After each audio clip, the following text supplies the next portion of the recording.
Breaking news. One of the actors from It Ends With Us is now finally speaking out and calling out Blake Lively's lies.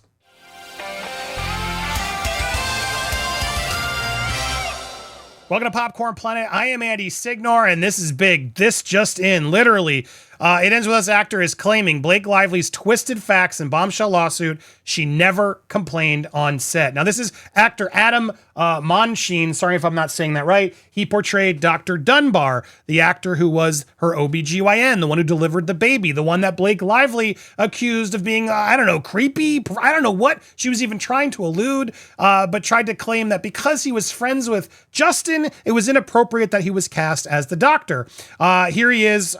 We actually, full disclosure, we've reached out to him. He never responded. We're reaching out to everybody, guys, for our documentary. So make sure you're supporting. And hopefully we will follow up and see if he's now willing to finally speak, if he'll come on and elaborate a little further. But incredibly nice to see him, and I hope more, speak out.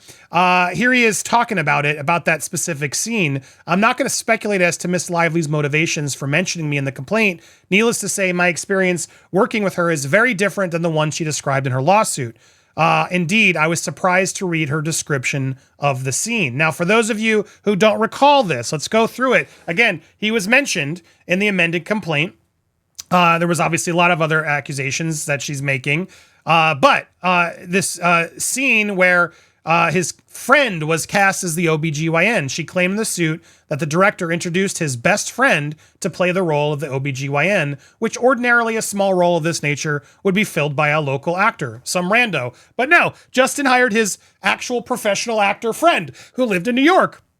Miss Lively felt the selection of Mr. Baldoni's friend for this intimate role, in which the actor's face and hands were in close proximity to her nearly unclothed area for a birth scene, was invasive and humiliating. No, girl, that was just you having something in your head and overthinking things. Monsheen, whose character helped deliver Lily's baby, clearly a very important scene, and I imagine to Justin, given how important it is to be a parent for him, I'm sure he actually wanted someone he could trust in that role, not just some random local who could have done something even worse, Blake. No, he puts his professional actor friend in the role, and you're trying to paint it creepy and perverted? Shame on you. Well, let's hear from him, because thank goodness he's stepping forward. In response to Lively's claim that she was nearly unclothed, her costume included a full hospital gown, black shorts, and torso-covering prosthetic to make her appear pregnant, in addition to whatever personal garments she chose. He further claims that the Gossip Girl never complained or expressed discomfort at any point because nothing unusual or improper occurred. It was entirely professional. The thespian, who on IMDb boasts a list of at least 10 acting credits prior to It Ends With Us, a master's in fine arts from UCLA, and a tour with the Tony Award-winning acting company, says he took offense to Lively's implications in her lawsuit that he was not qualified for the OBGYN role.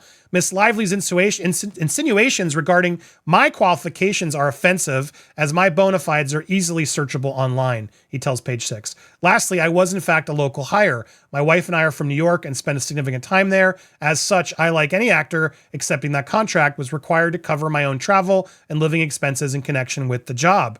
Lively's rep declined to comment, of course, but pointed to the actress's previous claims in which she described the set during the birth scene as chaotic, crowded, and utterly lacking in standard industry protections for filming. Well, it wasn't a nude scene, was it? Again, always over-exaggerating, misdirecting, and trying to lie about it.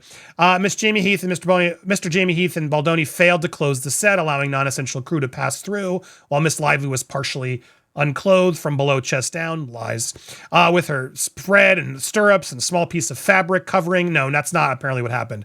Contrary to the Wayfarers party's contention, the production did not maintain a closed set. Miss Lively was not provided with anything to which to cover herself in between takes. Well, he's saying otherwise. He's saying he will also be ready to call to testify if the lawyers call. If I'm called to testify, in this case, I will answer truthfully and more freely whatever is asked of me with all the legal protection that affords. In particular, by noting that Miss Lively was not nearly nude in the scene we shot together. Page 6 has reached out to Baldoni's team, did not hear back. He's not the first person to poke holes in the lawsuit, as we know. There was also, we've gone through all of it, the dance scene, etc., as we've gone through. But look, this is a big deal. This is a big deal. And again, I don't know where this is coming from. I don't know who instigated or had him finally reach out. I'm just glad he did. I'm sure this will be once again leveled a retaliation campaign by Justin's creepy friend, but kudos to this guy who clearly is finally stepping up and confident enough to say, no, nice try, Blake. I wish you would have done it a little sooner, and I wish more people would do it now, and it's not too late, people, but I got to give him props for coming forward and finally putting it out there and making it clear he's willing to do this under penalty of law. So, look, this all just goes to show how unprepared and unresearched Blake Lively was. It's incredibly frustrating that she just thinks she can just cut all these people off and accuse them of all this stuff and then play victim. Well, people are allowed to come forward and defend themselves, Blake. This isn't retaliation. You ensued that this guy was some creepy weirdo. I want to reiterate and say it again. Like, usually a local actor is hired for such a small role. It's not a small role. It's a really important role in the film, and clearly as parents, you know that too. And to have someone there deliver the baby, to have it be someone Justin knows and respects and can trust to do that scene is what I assume actually happened. And for you to do the opposite and just imply, again, more toxic crap and negativity about anything this man does must have been to seek pleasure. I mean, you were so full of yourself. And and this guy should sue her in a way, because again, she's painting this picture of, oh, I'm in there with this scene, and the way I read it when I first saw that lawsuit, I'll be honest, when I first read Blake's lawsuit, I read that kind of in horror, like, oh my God, they really left her out to dry like that in stirrups with only a cloth covering it? Like, what the heck? As I read that, I assumed, why would she make this up? She's a pretty big deal. She's got a lot of power. Like, why would she want to risk putting such a big lie out there? That could also be easily proven false, but she did it. She leveled down, she tripled down, she keeps doing this. And so to finally have an actor be like, no. You were wearing a whole getup, girl. You were not nearly unclothed. Nice try. We were there. I was literally there, and I did not see anything or try to look.